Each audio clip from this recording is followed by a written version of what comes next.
100% हा सगळ्या घोषणा कागदपत्रे राहिलेल्या आहेत। 2014 पासून 19 पर्यंत 5000 शेतकऱ्यांनी आत्महत्या केल्या होत्या। महाविकास आघाडीच्या काळामध्ये 2.5 वर्षामध्ये 1600 झाल्या। एक तरी आत्महत्या झाली तरी ती चुकीची आहे, पण त्यासाठी प्रयत्न तर केले पाहिजे। आजच्या काळामध्ये या सरकारने काय प्रयत्न केलेले आहेत? विम्याचे पैसे अजून शेतकऱ्याला मिळाले नाही। गेल्या वर्षी सातत्याने जो पाऊस झाला त्याची मदत तिथं मिळालेली नाही। तुम्ही दुष्काळामध्ये काय जाहीर केलंय शेतकऱ्यासाठी हे कोणाला माहित नाही। चारा छावण्या अजून सुरू झालेलं नाहीत। दुधाचे भाव पडलेत, कपाशीचे भाव पडलेत, सोयाबीनचे भाव पडलेत, कांद्याचे भाव पडलेत। मग हातात शेतकऱ्याचा जर पैसाच येणार नसेल तर शेतकरी काय निर्णय घेणार? त्याच्याचबरोबर मराठवाड्यामध्ये 2.5 लाख शेतकरी आज आत्महत्या करण्याचा विचार करतायत असा एक रिपोर्ट एका माजी अधिकाऱ्याने केलेला आहे। त्या रिपोर्टचं काय झालं? कुठल्या कपाटात तो पडलाय? त्याचा अभ्यास तुम्ही केलाय का? अहो, तुम्ही कुटुंब आणि पार्टी फोडण्यामध्ये इतका व्यस्त झाला आहात आणि सत्तेच्या नादामध्ये इतका धुंद झालेला आहात की तुम्हाला गरिबाचं काहीच पडलेलं नाही। हा प्रॉब्लेम सरकारचा आहे आणि सरकार या बाबतीत लक्ष देत नाही, म्हणून सामान्य लोकांची अडचण मोठ्या प्रमाणात वाढत चाललेली आहे। त्यामुळे आम्ही सरकारच्या सर्व धोरणांचा आणि ज्या पद्धतीने अहंकार हे सरकार दाखवत आहे त्या सगळ्याचा निषेध त्या ठिकाणी करतो। पंतप्रधान नरेंद्र मोदींनी शरद पवार यांच्यावरती टीका केलेली आहे। शरद पवार जेव्हा कृषीमंत्री होते आणि तेव्हा शेतकऱ्यांसाठी जे पॅकेज दिलं जात होतं त्या पॅकेजमधले जे अर्धे पैसे आहेत ते अर्धे पैसे हडपले जात होते, भ्रष्टाचार केला जात होता। जेव्हापासून मी पंतप्रधान झालो तेव्हापासून मी एखादं बटन दाबलं तर जेवढा निधी वरती देतो तेवढाच निधी खाली जातो। मोदी साहेब महाराष्ट्रात येतात, दुसऱ्या राज्यात जातात, महाराष्ट्राबद्दल मध्ये असणाऱ्या काही नेत्यांबद्दल ते वक्तव्य करतात। याच्या आधी एक वक्तव्य अजितदादांच्या बाबतीत केलं। अजितदादांनी भाजपला आता मदत केलेली आहे, भाजपबरोबर ते सत्तेत गेलेत। त्यामुळे मोदी साहेबांना जर असं वाटत असेल की पवार साहेबांच्या बद्दल वक्तव्य केलं म्हणजे उद्या जाऊन पवार साहेब बीजेपी बरोबर जातील, तर मला असं वाटतं की त्यांना दिवसा स्वप्न पडल्यासारखं झालेलं आहे। त्यामुळे मोदी साहेबांना मला विनंती करायची, ते मोठे नेते, त्यांचा आदर सर्वच जण करतात। महाराष्ट्रात आपण जेव्हा येता तेव्हा महाराष्ट्राच्या विकासाबद्दल काही ते बोलत नाहीत। दुसऱ्या राज्यात जेव्हा जातात, गुजरातला जातात, ओडिशामध्ये जातात, उत्तर प्रदेशमध्ये जातात, एका सभेला त्या राज्यासाठी 10-10 हजार कोटी रुपये देतात। मग महाराष्ट्रात येऊन फक्त राजकीय भाषण तुम्ही करणार, महाराष्ट्रासाठी तुम्ही काय देणार नाही। आणि महाराष्ट्रात येऊन सगळं बघून सगळी इन्व्हेस्टमेंट गुजरातला जर तुम्ही घेऊन जात असाल आणि त्यासाठी महाराष्ट्रातले मोठे मोठे भाजपचे नेते हे जर मदत करणार असतील तर सामान्य नागरिक म्हणून सुद्धा याचा मी विरोध करतो। आणि हे जे राजकीय वक्तव्य आहे त्याच्यामुळे लोकांच्या हाताला काम आणि पोटाला अन्न मिळणार नाही। त्यामुळे मोदी साहेबांना विनंती, आपण मोठे नेत्यात, मोठी ताकद आपल्यामुळे आहे, आपल्यात आहे, तर जरा महाराष्ट्राच्या हितासाठी 10-20 हजार कोटीची इन्व्हेस्टमेंट तुम्ही दिली तर आम्ही कदाचित आपल्या या सरकारला मानू। अजितदादांनी काल बजेट सादर केलं, त्याच्यामध्ये त्यांच्या स्वतःच्या पक्षातले जे मंत्री आहेत त्यांच्यासाठी कमी रक्कम आणि भाजपचे जे मंत्री आहेत त्यांच्या डिपार्टमेंटला जास्त रक्कम देण्यात आली आहे। स्वतः अर्थमंत्री असून त्यांच्यावरती यापूर्वी पण अनेक आरोप करण्यात आले होते की ते डावलत होते। याच्यामध्ये कळतंय भाजपचं जरा जास्तच चालते। लोकसभेपर्यंत निधी नाहीतर जे काही त्यांची खातिरदारी आहे अजितदादा आणि त्यांच्या पार्टीची, त्याच्याचबरोबर एकनाथ शिंदे साहेब आणि त्यांच्या पार्टीची, ही खातिरदारी फक्त लोकसभेपर्यंत होईल। लोकसभा जशी संपेल तसं या दोघांचं महत्त्व संपेल आणि बीजेपी आपली मनमानी तिथं सुरू करेल।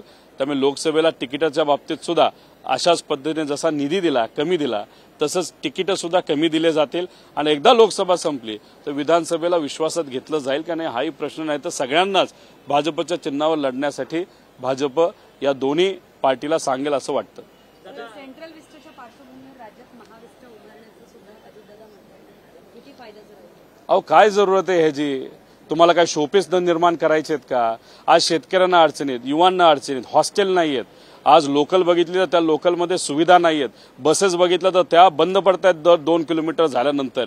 अशा बरेच काही खर्च आहेत जे खऱ्या अर्थाने आपल्याला पहिल्यांदा करायचे आहेत, ज्याच्यामध्ये सामान्य लोकांना तिथं मदत होणार आहे। ते सगळे खर्च बाजूला ठेवून तुम्ही काय करता तर शोपीस निर्माण करताय।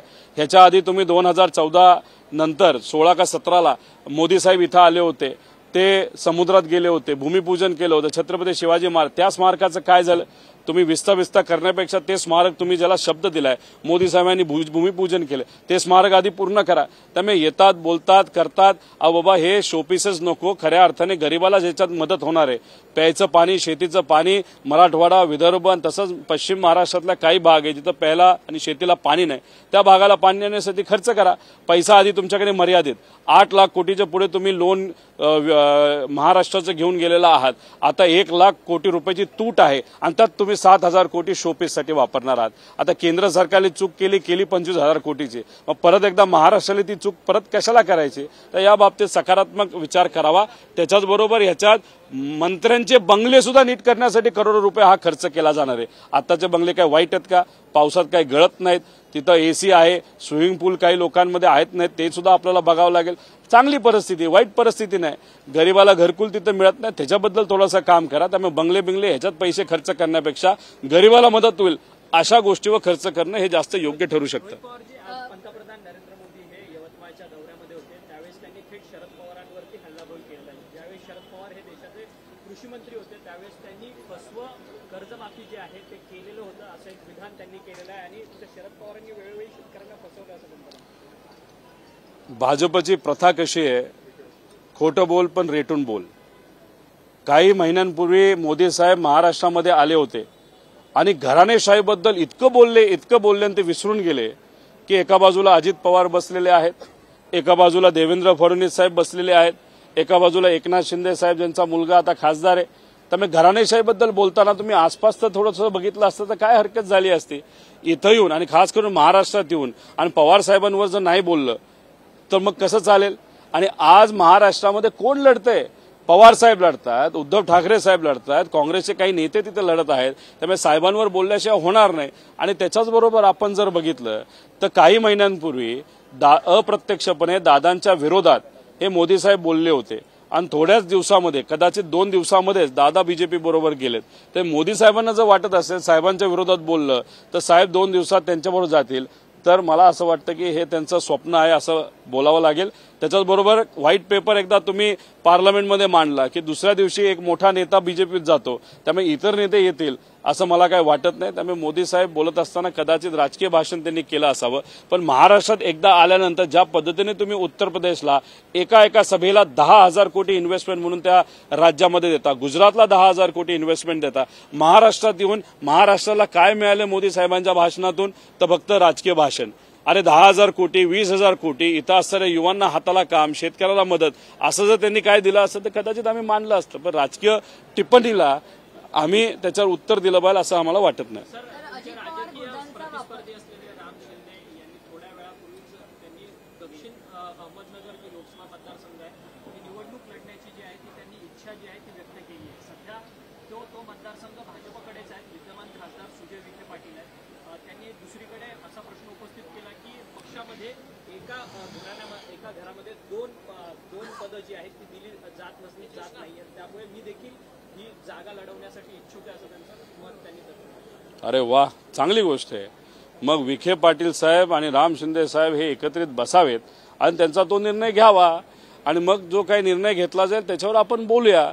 इथं येऊन कधी राम शिंदे MIDC व्हावी यासाठी आजच निर्णय घेतला जाईल, नाही तर आता हे बघा निर्णय झाला असं बोललेत का? आजपर्यंत राम शिंदे साहेब इथं आल्यानंतर आज जे काही टँकर नगर जिल्ह्यामध्ये सुरू नाहीत, माझ्या मतदारसंघामध्ये सुरू नाहीत, मला व्यक्तिगत प्रायव्हेट टँकर लावावे लागले, बोलले का गरिबाच्या बाजूली? आजपर्यंत विम्याचा पैसा पोहोचला नाही शेतकऱ्यापर्यंत, राम शिंदे येऊन बोलले का शेतकऱ्याच्या बाजूली? कांद्याचं अनुदान अजून मिळालं नाही, राम शिंदे बोलले का त्या शेतकऱ्याच्या बाजूली? आज विद्यार्थ्यांना अनेक अडचणीत बसेस तिथं नाहीयेत, राम शिंदे बोलले का त्यांच्या बाजूली? त्यामुळे राम शिंदे येऊन नुसतं राजकीय बोलत असतील आणि स्वतःची कॉलर टाईट करत असतील तर तो त्यांचा विषय झाला. गरिबाला तिथं कुठेतरी लक्ष देण्याची जरूरत आहे, ते मात्र त्यांना कळत नाही. त्यामुळे विखे पाटील साहेब आणि राम शिंदे बसतील, जो निर्णय घेतील त्यांनी निर्णय घेतला, त्यामुळे गरिबाचा काय फायदा होणार आहे असं नाही. त्यामुळे त्यांना मी खासदारकी लखलाभ एवढंच या ठिकाणी बोलेल. अजित पवार गुंडांचा वापर करतात अशा प्रकारचा आरोप येतो. कसं बघता राज्यामध्ये ज्या प्रकारे गुन्हेगारी वाढत चालली? हे बघा, CM मुख्यमंत्र्यांना गुंड येऊन भेटतात, उपमुख्यमंत्री दोन्ही असतील त्यांना गुंड भेटतात, मंत्रालयात येतात, गुंड रील बनवतात. त्याच्याचबरोबर पुण्याच्या CPला जेव्हा गुंडांना बोलवलं जातं तेव्हा बऱ्याच गाड्या घेऊन तिथं गुंड जातात, त्याचं रील बनवतात, टीव्हीवर दाखवतात, नाहीतर सोशल मीडियावर टाकतात. ह्याच्यावरनं काय समजायचं लोकांनी की बाबा गुंडाराज सुरू झालेला आहे? अहो, पुण्यामध्ये जेव्हा पत्रकार तिथं सामाजिक बाजू मांडण्यासाठी निखिल वागळे सगळे आले होते, गुंडांनीच त्यांच्या गाड्या फोडल्या ना. मग त्याचा अर्थ कुठं ना कुठेतरी सत्तेत असणारे लोक गुंडाला पाठिंबा देतात, नाही तर गुंडाचा वापर कदाचित लोकसभा आणि विधानसभेला केला जाईल. अहो, माझ्या मतदारसंघातल्या एका गुंडाच्या नातेवाईकांना घेऊन दादा तिथं बसतात, त्याचे फोटो आमच्याकडे येतात. मग काय संदेश देण्याचा प्रयत्न दादा करतात? खरं अनपेक्षित होतं. दादांना गुंडा अजिबात कधी आवडत नव्हते, पण आता गुंडांच्याच लोकांना घेऊन तुम्ही बसता, गुंडांबरोबर तिथं फोटो काढता. त्याचा अर्थ विधानसभा आणि लोकसभेला तुम्ही गुंडांचा वापर करणार आहात का? मग तुम्ही जर गुंडांचा वापर तिथं करणार असाल तर लोकांच्या हिमतीवर आम्ही सुद्धा लोकांच्या हितासाठी लढणारे एक चांगल्या प्रकारचे गुंड असं आम्हाला बोलावं लागेल. आम्ही लोकांची ताकद घेऊन हे गुंड असू नाही तर पैसा असू त्याचा विरोध आणि त्याचा मुकाबला 100% तिथं करू. लोकसभा निवडणुकीसाठी भाजप आता सेलिब्रिटी चेहरे शोधत आहे. भाजपमध्ये जे जाणते आणि जे ज्येष्ठ नेते आहेत त्यांचं काय होईल? त्यांना डावलून सेलिब्रिटी चेहरे जसं अक्षय कुमार असेल, माधुरी दीक्षित असेल यांसारख्या चेहऱ्यांचा महाराष्ट्रात कदाचित एखादा सेलिब्रिटी चेहरा शिरूरला सुद्धा भाजपकडनं नाही तर एकनाथ शिंदे साहेबांकडनं येऊ शकतो अशी चर्चा तरी सुरू झालेली आहे. त्याच्याचबरोबर इतरही ठिकाणी आता झालंय असं भाजपचं की भाजपचे प्रामाणिक आमदार अनेक वर्ष भाजपच्या तिकिटावर निवडून आलेले आहेत. 3-3 टर्म, 4-4 टर्म, 5-5 टर्म तिथं आमदार तिथं झालेले आहेत. अपेक्षा होती की त्यांना आता मंत्रिपद मिळेल. मग एकनाथ शिंदे साहेबांचे सगळे हुशार सगळे नेते आले, आमदार आले, त्यांना मंत्रिपदं दिली गेली. त्याच्याचबरोबर अजितदादा नंतर आले, त्यांना मंत्रिपदं दिली गेली आणि हे प्रामाणिक लोक तशीच राहिले. त्याच्याचबरोबर आता कुठेतरी लोकसभेला संधी द्यायची वेळ आली तर तिथं आता कलाकार आणले जातील. मग कदाचित विधानसभेला बीजेपीचेच अनेक आमदार त्यांची शहानिशा करून कदाचित आमच्याकडेच जास्त येतील अशी परिस्थिती तिथं होणार आहे. पण ठीक आहे, विधानसभाचं जेव्हा होईल तेव्हा आपण बघू. पण अशा परिस्थितीमध्ये जर भाजप करत तो त्यांचा विषय ते काय करतात, पण आम्ही नक्कीच प्रामाणिकपणाला जास्त महत्व देतो. 2 वर्षाचा फोन टॅपिंग प्रकरणात वादत असलेले रश्मी शुक्ला यांना 2 वर्षाचं एक्सटेन्शन. एका बाजूला गुंडांचा वापर केला जातोय, फोटो काढले जातात, गुंडांची मदत लोकसभेला विधानसभेला घेतली जाईल, पैशाचा वापर केला जाईल अशी चर्चा तर सुरू झालेली आहे. दबाव तंत्र तर अख्ख्या भारतातच सुरू झालेलं आहे. आणि रश्मिताई शुक्ला हे कशासाठी फेमस आहेत तर फोन टॅपिंगसाठी फेमस आहेत. आता लोकसभा त्यांना लढायची आहे, म्हणजे शुक्लाताईंना नाही म्हणत पण बीजेपीला, त्यामुळे लोकसभेला मदत त्यांची व्हावी, विधानसभेला मदत व्हावी म्हणून एक्सटेन्शन दिलं असावं. हे आता सामान्य एखादा लहान पोराला सुद्धा तुम्ही विचारलं तर ते सांगतील की शुक्लाताईंना एक्सटेन्शन फोन टॅपिंगसाठी कदाचित देण्यात आलं. भर पावसामध्ये तुम्ही या विधानभवनात आंदोलन केलं, तो एकंदरीत तुमचा जो आंदोलन आहे तो सोडवायला उद्योगमंत्री उदय सामंत आले होते. आज त्याच उद्योगमंत्र्यांवरती तुम्हाला हक्कभंग सादर करावा लागतो. पर्याय काय? लोकांच्या बाजूला लढत असताना विविध माध्यमं आपल्या जे काही हातात असतात त्याच्यामध्ये 800 किलोमीटर पदयात्रा काढणं असेल, उपोषण करणं असेल, आंदोलन करणं असेल, हक्कभंग आणणं असेल, तर ह्या सगळ्या गोष्टी आपल्याला कराव्या लागतात. पण त्या कशासाठी करतोय? पदासाठी तर करत नाही, नाही तर आमच्यावर कारवाई होऊ नये त्यासाठी आम्ही करत नाही. आम्ही हे सगळ्या गोष्टी कोणासाठी करतो तर युवा पिढीसाठी करतो आणि त्याबद्दलची भीतीही वाटत नाही, लाजही वाटत नाही आणि आम्ही नेहमी खरं काय त्या बाजूला राहत सामान्य लोकांच्या बाजूला लढत राहणार. दादा, मुख्यमंत्री वारंवार सांगतायत की महाराष्ट्रामध्ये 45+ खासदार हे आमचेच येतील. महायुतीकडनं वारंवार सांगितलं जातं. महाविकास आघाडीची काय भूमिका राहणार? चांगलं आहे. मुख्यमंत्री साहेब म्हणतात की 44 पेक्षा जास्त खासदार त्यांचे निवडून येणार. ही चांगली गोष्ट याच्यासाठी आहे ते 50च्या पुढे ते निवडून आणतील असं बोलले नाहीत. त्यामुळे आता ठीक आहे, इलेक्शन आहे, ते बोलणारच, चार्ज करावं लागतं. मुख्यमंत्री साहेब युतीच्या बाजूने बोलत असले तरी मुख्यमंत्री साहेबांच्या पार्टीला किती मिळणार आहेत खासदारकीचे तिकीट हे सुद्धा आपल्याला बघावं लागणार आहे. अजितदादांच्या पार्टीला सुद्धा किती तिकीट मिळणार आहे हे आपल्याला बघावं लागेल. आणि मग लोकसभा झाल्यानंतर विधानसभेला त्यांच्या आमदारांचं आणि त्यांच्या कार्यकर्त्यांचं आणि पदाधिकाऱ्यांचं काय होईल हे सुद्धा त्यांना तिथं बघावं लागेल. पण ठीक आहे, मोदी साहेबांना खुश करण्यासाठी कुठं ना कुठंतरी असे प्रकारचे स्टेटमेंट करणं हे त्यांना महत्वाची वाटतात. तर महिन्याभरात 2 पोलिसांनी आत्महत्या केलेल्या आहेत. एका पोलिसांनी आणखी आत्महत्या करायचा प्रयत्न केला. पोलिसांवरचा ताण वाढत चाललाय तर दुसरीकडे पोलीस पदोन्नतीमध्ये जे आहे 2 वर्ष झालं पदोन्नती केलेली नाही. सरकार बऱ्याच गोष्टींमध्ये कमी पडतंय, भरतीच्या बाबतीत कमी पडतंय, पेपरफुटी होतीये, भ्रष्टाचार तिथं मोठ्या प्रमाणात चाललेला आहे आणि जे काही कर्मचारी आहेत त्यांच्याकडे सुद्धा दुर्लक्ष केलं जात आहेत. म्हणजे ज्याच्यामध्ये मेडिकल बिल असतील ते वेळेवर सॉल्व्ह होत नाहीत.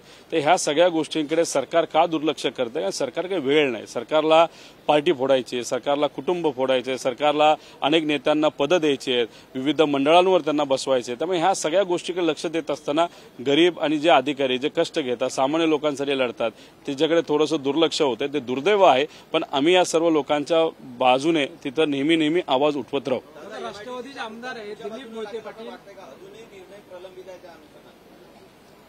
मानसिकता फार महत्वाची आहे. सामान्य लोकांना मदत करण्याची मानसिकता जर अधिकाऱ्यांची असेल, तिथं असणाऱ्या मंत्री महोदयांची असेल, या सरकारची असेल, तर निकाल हा माझ्या बाजूनीच लागेल. पण त्यांना फक्त राजकारण करायचं असेल, वेळ काढूपणा करायचा असेल, तर कदाचित निकाल माझ्या बाजूने लागणार नाही. ते नुसतं खेळवट ठेवतील, मीटिंगवर मीटिंग घेतील, खुर्च्या गरम करत राहतील, त्यात मस्त चहा पितील, कॉफी पितील, पण तिथं गरीब माणसाला प्यायला पाणी नाही अशी परिस्थिती माझ्या मतदारसंघामध्ये आहे. त्यांच्या बाजूने आम्ही लढू आणि आता कदाचित वेळ आलेली कोर्टात जाऊन लढायची आणि ते आम्ही 100% लढणार आहोत. आम्ही काही वकिलांशी बोललोय, वकिलांचं यासाठी सकारात्मक असं उत्तर आलेलं आहे. त्यामुळे कोर्ट नक्कीच आमच्या बाजूने निकाल देतील असा आम्हाला विश्वास वाटतो. राष्ट्रवादीचे आमदार दिलीप मोहिते पाटील यांनी नाराजी व्यक्त केली आहे. खासदारकीवरून ही नाराजी व्यक्त केली आहे. ते असं म्हणतात की तत्वासाठी राजकारण केलं आणि तेच त्यांचे विरोधक आहेत, त्यांनी त्यांना संपवण्याचा प्रयत्न केला आहे. तेच त्यांच्या पक्षामध्ये येऊन खासदारकी लढणार आहेत. आम्ही त्यांचं काम कसं करणार? याच्यावरनं समजून घ्या की जशी लोकसभा संपेल तसे अजितदादांबरोबर किती आमदार राहतील. खूप सारे आमदार त्यांच्यावर राहतील असं आम्हाला काही वाटत नाही. आणि त्याच्याचबरोबर आमदार पण इतके हुशार आहेत, आता तिथं जाऊन जो काही निधी घ्यायचा घेतील, पण जेव्हा खऱ्या अर्थाने लढण्याची वेळ येईल तेव्हा पवार साहेबांकडे अनेक आमदार परत येतील अशी परिस्थिती असेल. पण कुठल्या आमदाराला घ्यायचं आणि कुठल्या नाही, कोण प्रामाणिक पद्धतीने आपल्याबरोबर राहिलं, कुठला पदाधिकारी राहिलं, त्याच्याबद्दल सुद्धा सकारात्मक पवारसाहेब राहतील असं मला वाटतं. त्यामुळे ही जी काही नाराजगी अभी तो शुरुआत है, आगे आगे देखो होता है क्या.